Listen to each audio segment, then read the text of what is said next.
This is Killer Innovations, a show about ideas, creativity, and how you can innovate.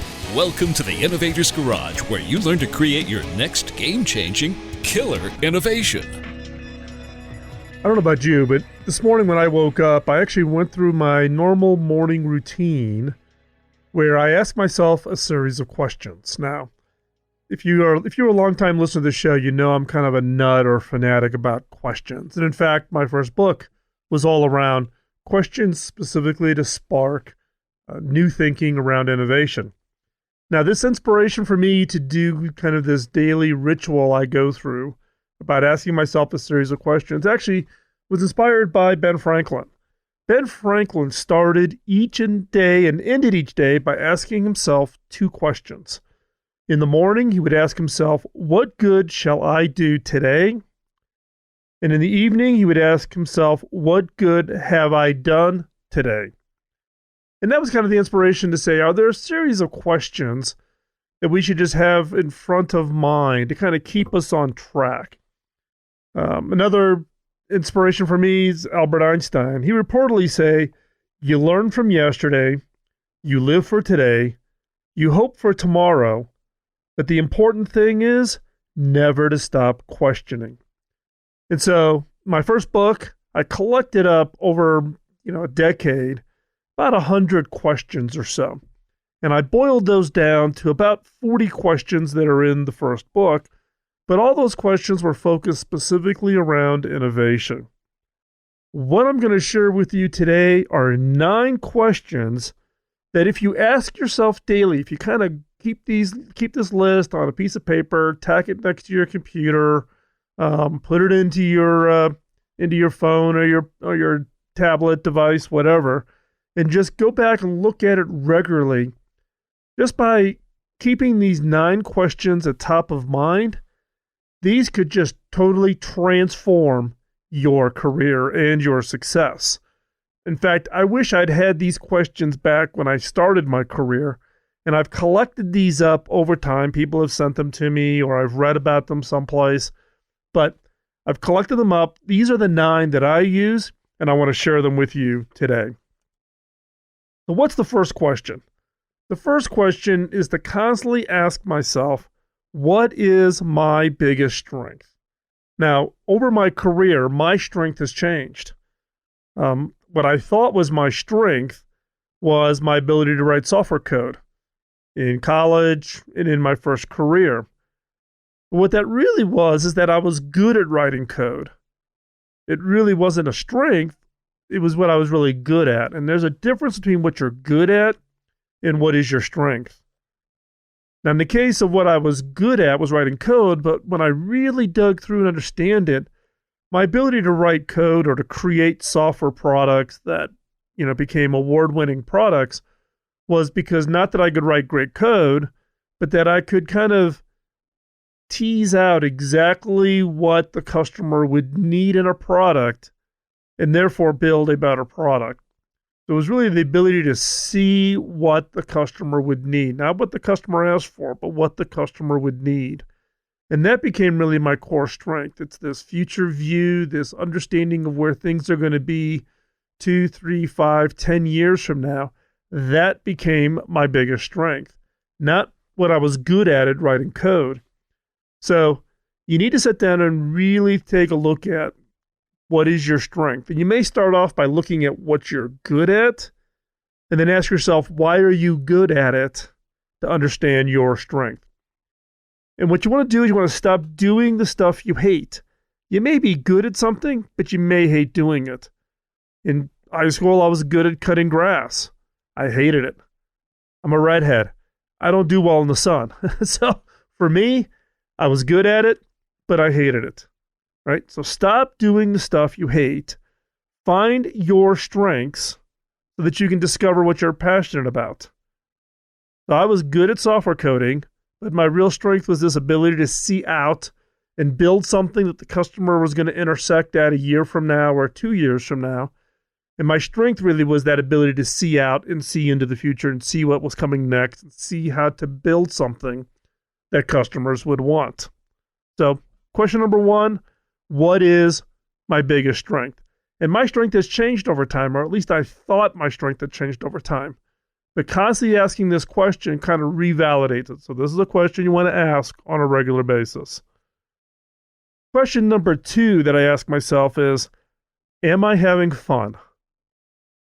Now, some of you may be like saying, whoa, life is not fun. Well, you're right. Life is not always fun, right?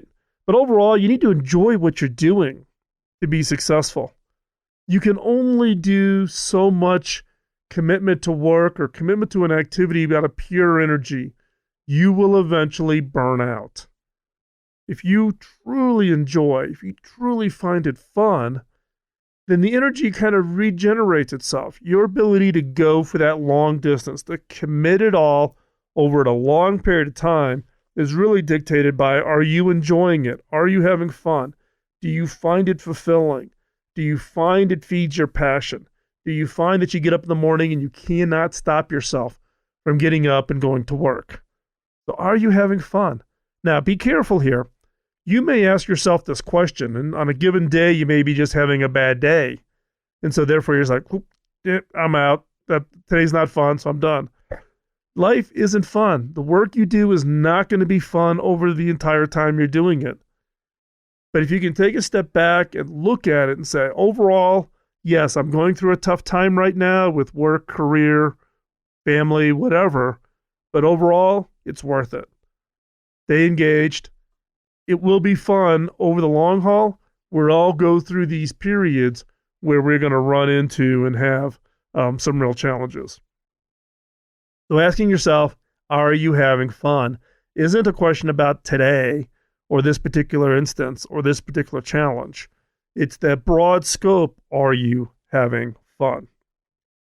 Now, at the same time, there's a counterbalance to that question, which is, what pain do I want in my life?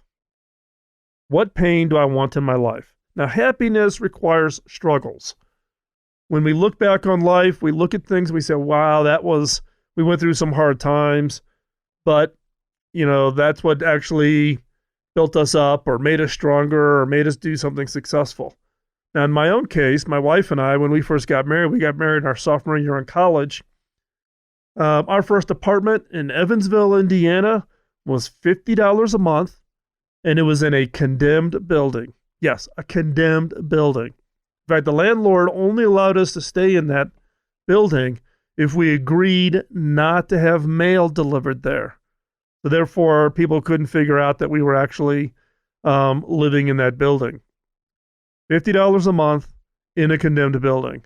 Now, you may be thinking, oh my gosh, that's terrible. Look, we had no money. My wife was working full-time and going to school 17 hours a week. I was working full-time, and we were, basically living paycheck to paycheck. But you know something? We still laugh about that time. It was a great time. It was our first apartment. We were newlyweds. It was just a phenomenal time in our life. We don't think about the fact that we could only afford an apartment in a condemned building. But those struggles built the foundation for our marriage. Same thing happens in the startups. All startups go through challenges. You're going to run into problems when you're trying to create a new idea or try to innovate and take an idea and turn it into a product. You're going to do pivots. You're going to find out something doesn't work. You're going to take it back. But guess what? When you make that successful, the things you remember are those struggles. Those are the things that stick in your mind. Think of them as kind of like tests. They're building up your strength. You're building up your muscle. They're building up your endurance. So what pain do I want in my life? Think about that from the standpoint of it's a positive, not a negative. The quality of your life is not determined by your positive experiences, albeit those contribute, but the quality is of your negative experiences. And more importantly, what did you do with those negative experiences? The question is what pain do you want to sustain? What pain are you willing to put up with in order to have and build yourself up to be able to endure, to be able to persevere in order to be successful? So this question number 3, what pain do I want in my life? The reason I ask this question is it forces you to be proactive in thinking about the pain or the struggles or the challenges that you want to face in whatever effort you're working on, rather than just sitting back and having all these negative things happen to you. Be proactive. Ask this question and think about those things so that when they come up, you're ready to react. You're ready to move forward. You're ready to learn from them, to be successful through them. So we've covered the first 3 questions. We've got 6 questions yet to go. We're talking about those 9 questions that will lead to your career success. So stay right there. We'll be right back after this break.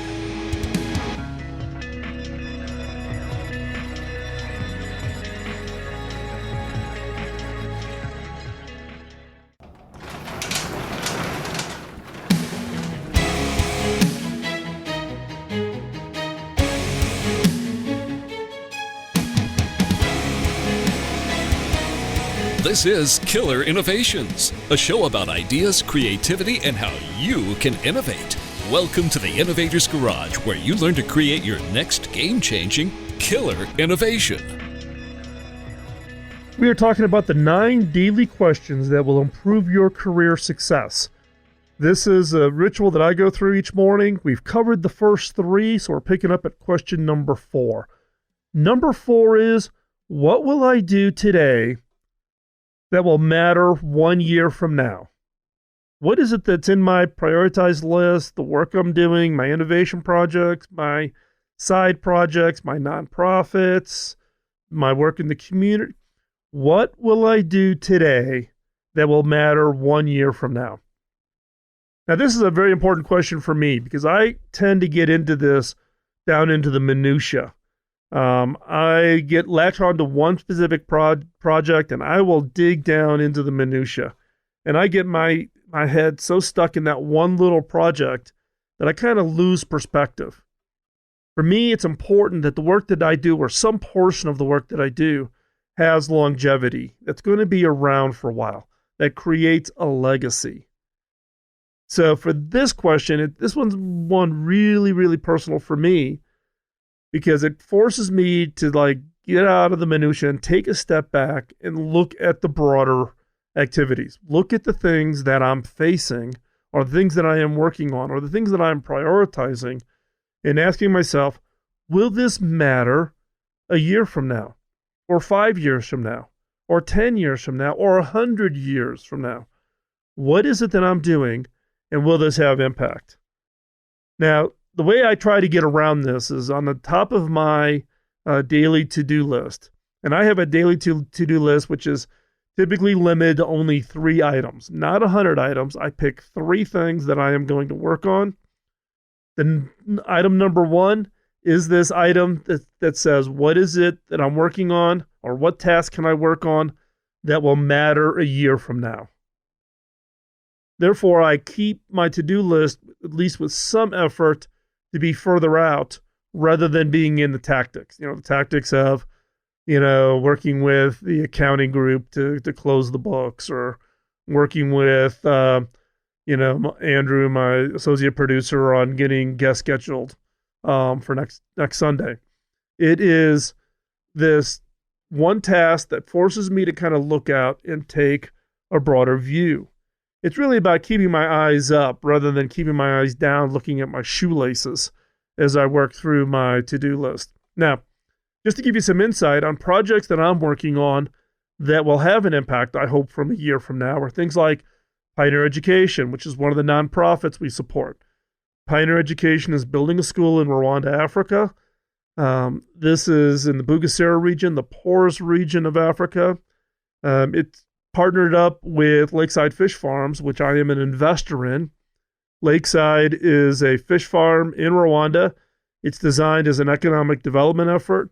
We have about 100 employees that work at the fish farm, and that created just an unbelievable amount of economic development in that region, where now Lakeside is the largest fish farm in Rwanda and one of the largest in sub-Saharan Africa. And the challenge being, though, is that's great. We've got work, but we're really suffering on the educational front. So in this case, Lakeside, partnering with Pioneer, bought land next to the fish farm, is using the electricity and all the infrastructure that was invested and put into the fish farm to basically take a school that's a mud hut, no electricity, no running water, no internet, and about 600 students, and create a school. And the curriculum in this school teaches innovation and creativity. So this is one of my passion projects. This is one of those projects that for me will have an impact a year from now, 5 years from now, 10 years from now, and who knows, maybe 100 years from now, if we can transform the lives of these kids who ultimately can become innovators, entrepreneurs, and whatever in the future. So what is it that you're working on? It doesn't have to be something, like that. It could be you're coming up with a new product that's going to ship 2 years from now. That's going to have an impact. Find those longer range activities and put those on your radar screen. And that's important from the standpoint of, again, getting you out of the minutia, getting your eyes up, looking out to the future, and seeing what is it that you're working on? What task are you working on today that will have an impact a year from now? Question number 5, is getting rich worth it? I told you earlier in the show the story about the fact that my wife and I got married our sophomore year in college, and we lived in a condemned apartment. Well, let me tell you, we lived in that apartment for, a year and a half, I'm guessing, a year. And then we had an opportunity to get an apartment closer to campus where my wife was finishing up her nursing degree, and it was going to cost us $75 a month. And we just stressed over that. We counted pennies. We looked at everything in the paycheck. We scrimped and saved so that we could step up and get into an apartment that was literally across the street from campus at the University of Evansville, and not be in that condemned building anymore. And that was a big step for us. And like most people, we have this illusion that if there was more money, life would be better, that we would be happier. Now, the challenge, the thing that's proven out to me is I've had success in my career. Guess what? Money doesn't make you happy. If you're not happy now, you're not going to be happy when you have money. And if you're happy, you're not going to be happier with money. Trust me on this. A lot of people set their objectives, what they consider success is this ability to get a certain amount of money. They want $1 million in the bank. They want $5 million in the bank. They want $100 million in the bank. Right? But the challenge is, or at least my perspective is that money is not what makes you happy. And in fact, I've seen and I've counseled and mentored and coached many successful people who thought that by getting rich, they were going to be happy. Then when they became rich or became successful and had sufficient money to meet any need that they would ever want, they found that they were not happy, and they went through a big crisis in their life. So this question for me is just trying to keep the checks and balances. What is enough, and what is it that really makes you happy? Because it's not money. You need money to provide, but it's not the thing that's going to make you happy. So asking your question, is getting rich worth it? What do you sacrifice to become rich? And is that sacrifice worth it? If you're looking at money to be purely the means to make you happy, be careful of what you put at risk or what you sacrifice, whether it be family or friends or your children or whatever, right? So ask yourself every morning when you get up for that motivation, is what you're going to sacrifice today, is it worth it just to be rich? If rich is your motivating point. And this is one that I constantly have to ask myself to keep myself in check, because I myself will go and go a little crazy. And I did in my early career, and I look back and I wish I had done some things differently. So stay right there. We're going to be right back. We're going to come back. We're doing the 9 questions. We'll be back to pick up at question number 6 right after this quick break.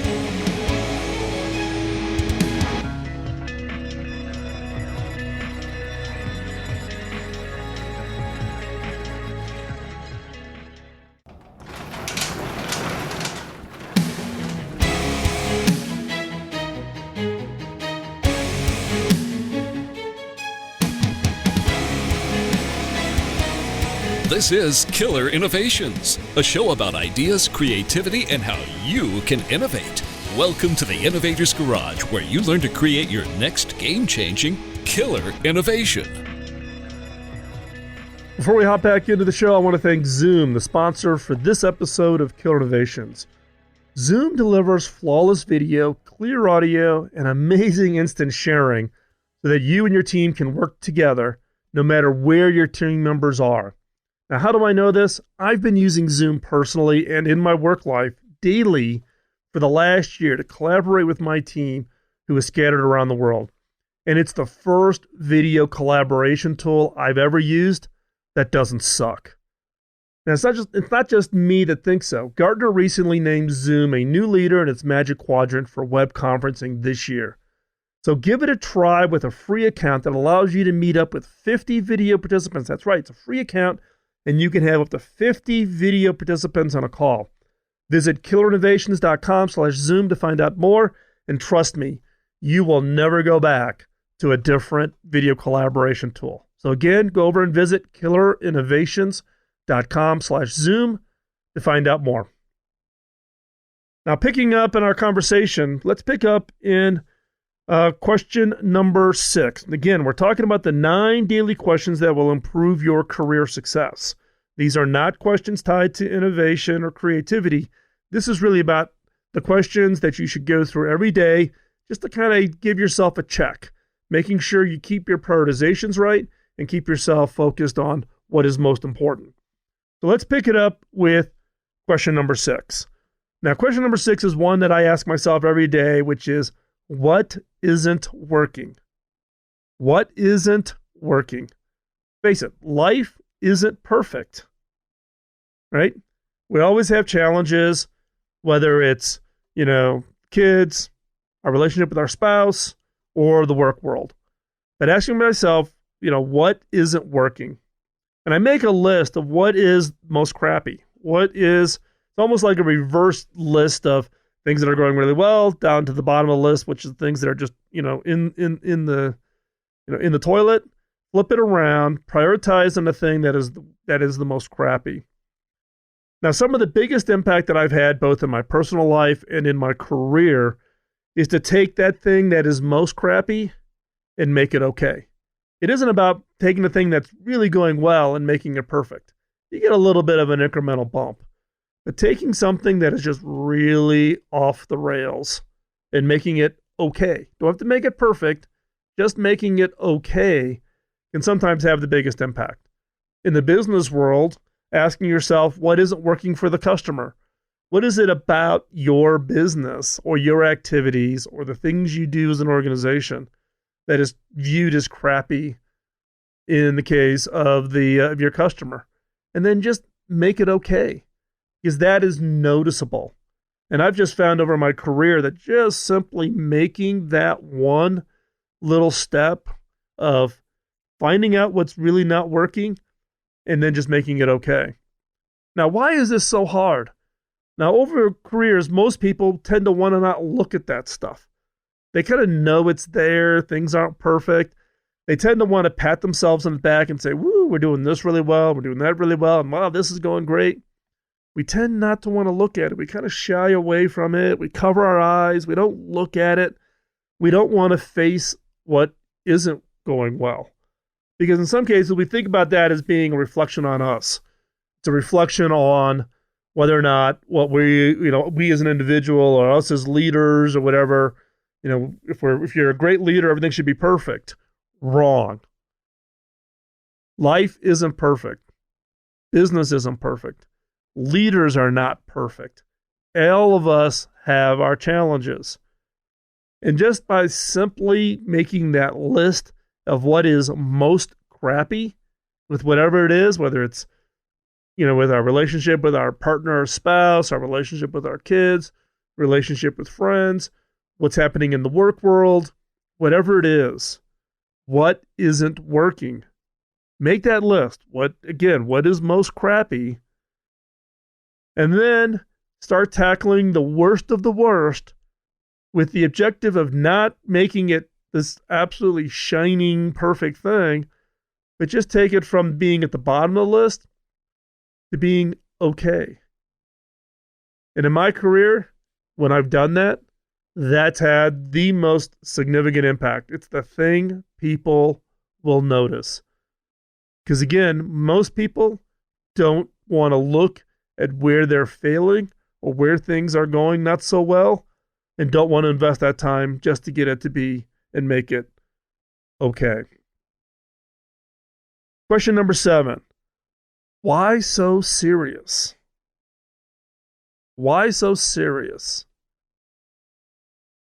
This is a big challenge for me. I tend to get deep when I'm working on projects, and I focus on the little things. And God forbid anybody try to interrupt me or try to want to ask me questions on something that they're working on when I am all chips in, heads down, working on a project.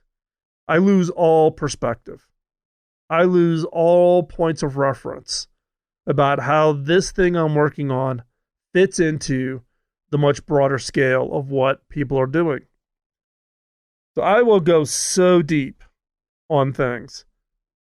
And I lose that perspective of, hey, this is just one little thing in a much broader scale.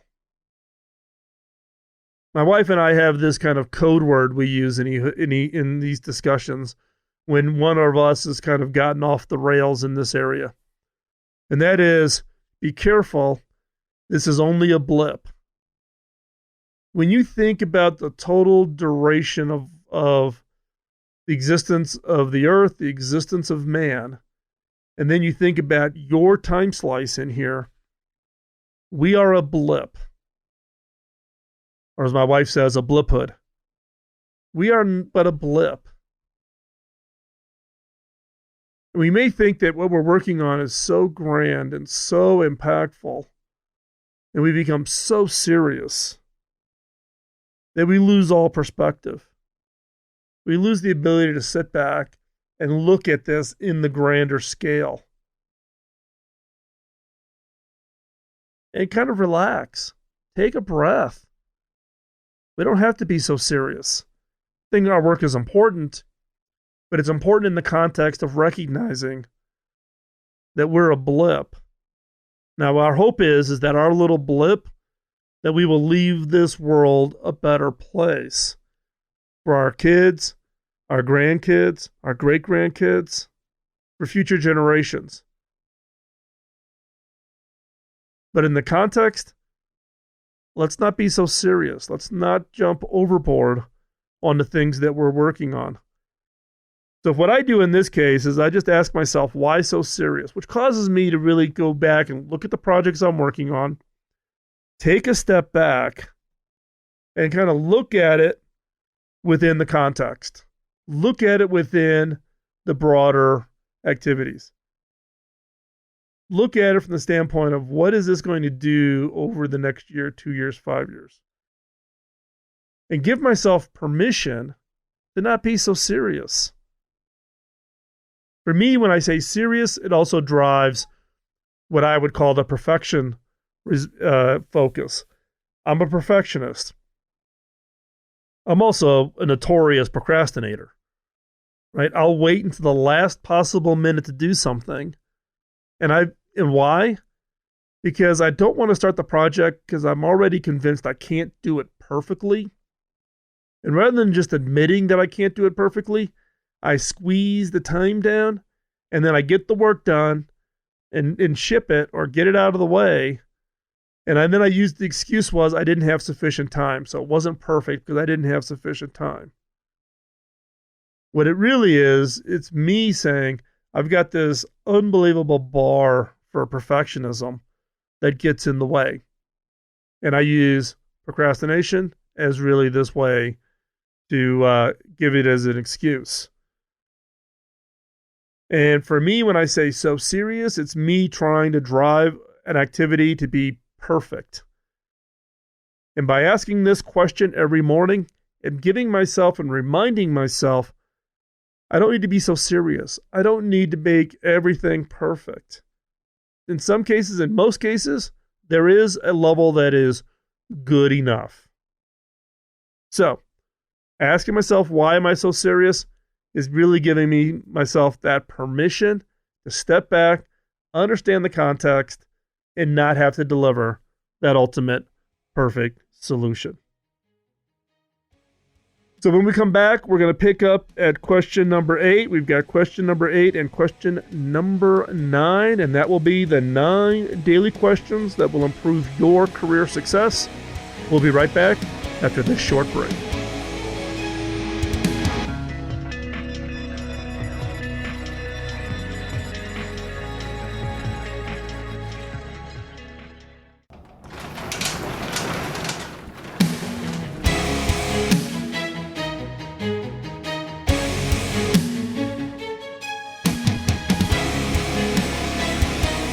This is Killer Innovations, a show about ideas, creativity, and how you can innovate.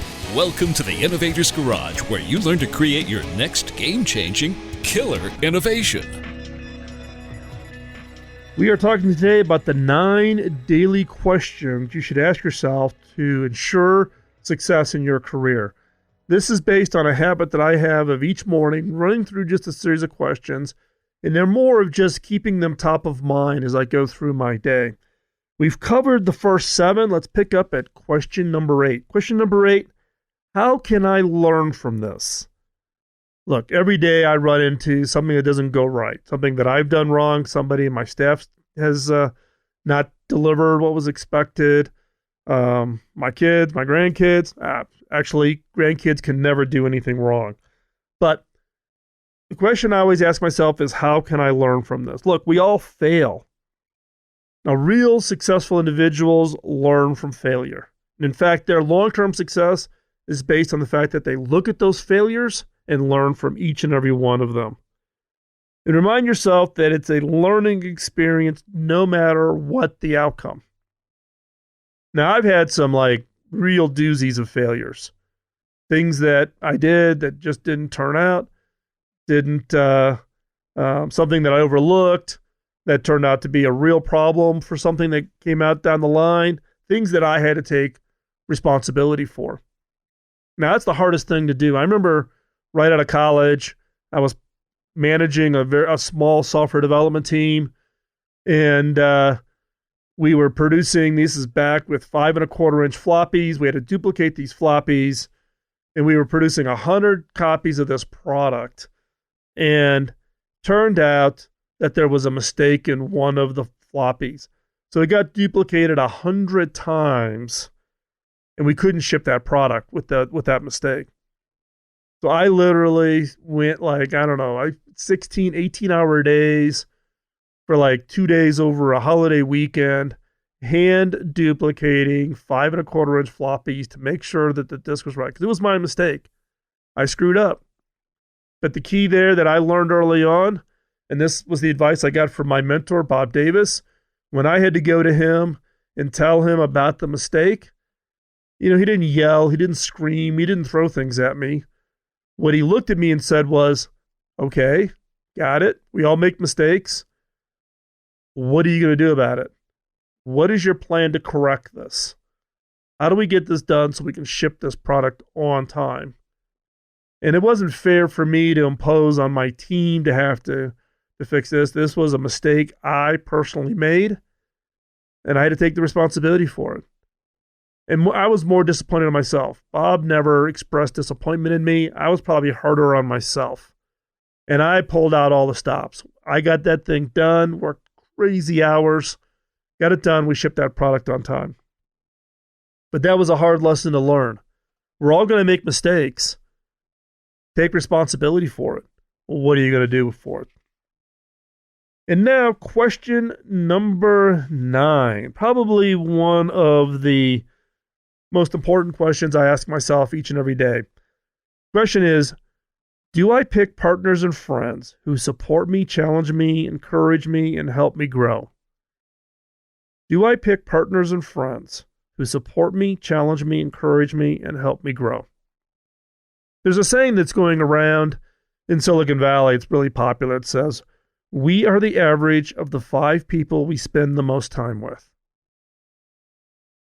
Not that we're the same as the top person you hang out with. You're the average. We are the average of the 5 people we spend the most time with. So think about that. Think through the people that you spend the most time with. Are they helping you grow?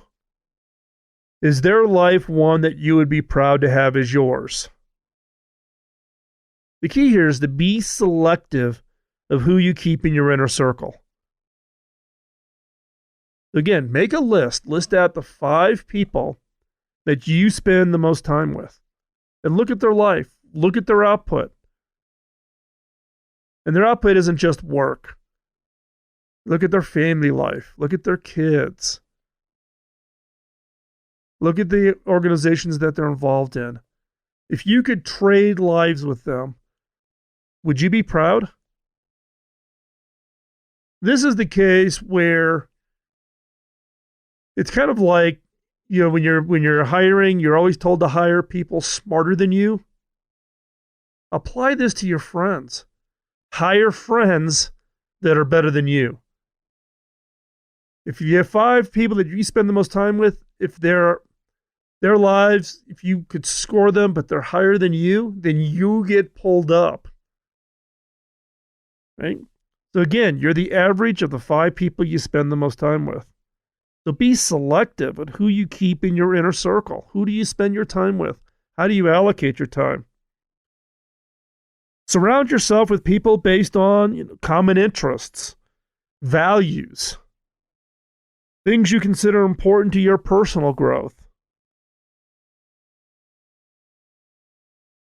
People who value time and knowledge and friendship. I've had lots of friends over my life where I was really committed. They were not. It was always me making the appointments. It was always me reaching out. It was always me coming over to help out when things went bad. So again, question number 9, do I pick partners and friends who support me, challenge me, encourage me, and help me grow? So again, let's run through these questions again one more time really quick. What is my biggest strength? Number 1. Number 2, am I having fun? Number 3, what do I plan? What pain do I want in my life? Number 4, what will I do today that will matter 1 year from now? Number 5, is getting rich worth it? Number 6, what isn't working? Number 7, why so serious? Question number 8, how can I learn from this? And number 9, do I pick partners and friends who support me, challenge me, encourage me, and help me grow? And again, these are the 9 daily questions based on a list that I created to help keep me on track, and hopefully will help improve your career success. So with that, we're going to wrap up the show. All the notes, all the list of these questions, you can find them over at killerinnovations.com. So check out the show notes. Also, I would just ask, hop over to iTunes, give us a rating, give us a review. It helps us get the word out for the show and let people know about it, and share the show with others. I would greatly appreciate it. I do this show to pay it forward. I ask if you can help me pay it forward by sharing the show with others. With that, we will be back next week here on the show, live every Sunday, 35 stations across the country. Podcast comes out on Tuesday, and we'll talk to you real soon. Bye-bye.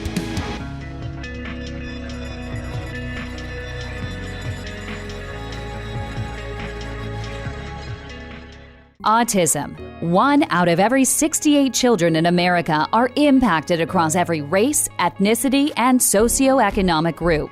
If you aren't directly affected, someone you know is. Today's world doesn't support those on the autism spectrum. It needs hacking for us to truly welcome those who think and create differently than ourselves.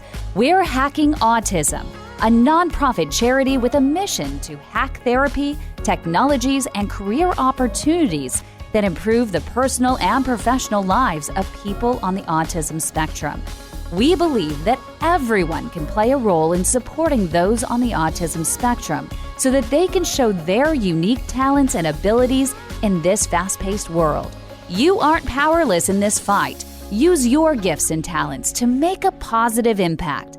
Join us in making a difference. Go to hackingautism.org to learn more. Carpenters have their hammers and saws. Chefs have their outfitted kitchens. and musicians have their instruments. A craftsman's ability to do their job is dependent on having the right tools. So where does an innovator, someone who takes an idea and makes it real, find the right tools to do their job? Outfit your innovator's garage by visiting innovation.tools. Innovation.tools is an online store created by innovators for innovators. It's where you will find tested and proven tools to help you create that next great product or service. These tools include books, audio training, video training, brainstorming how-tos, and much, much more. And for a limited time, listeners of Killer Innovations will get 25% off on your first order by using the discount code RADIO at checkout. And 100% of our profits from your purchases will be donated to charity. So go to innovation.tools and create that next great innovation. Rwanda is a shining example of how the global community can come together and rebuild a country after a devastating genocide. But there is still more that needs to be done. In the rural villages, students are crowded into schools with no electricity, no running water, no internet access, and limited sanitation. Will these kids be ready to continue the rebuilding of Rwanda, or will they be dependent upon others? Through education and employment, boys and girls have an equally promising future that can transform their struggling communities. For $20 a month, a child can be educated and a community strengthened. By supporting Pioneer Education Africa, a 501c3 charity, you partner with others to provide education that will prepare a generation to take on the task of self-reliance. 100% of the proceeds received go directly to the education of the children. Visit pioneereducationafrica.com to find out more.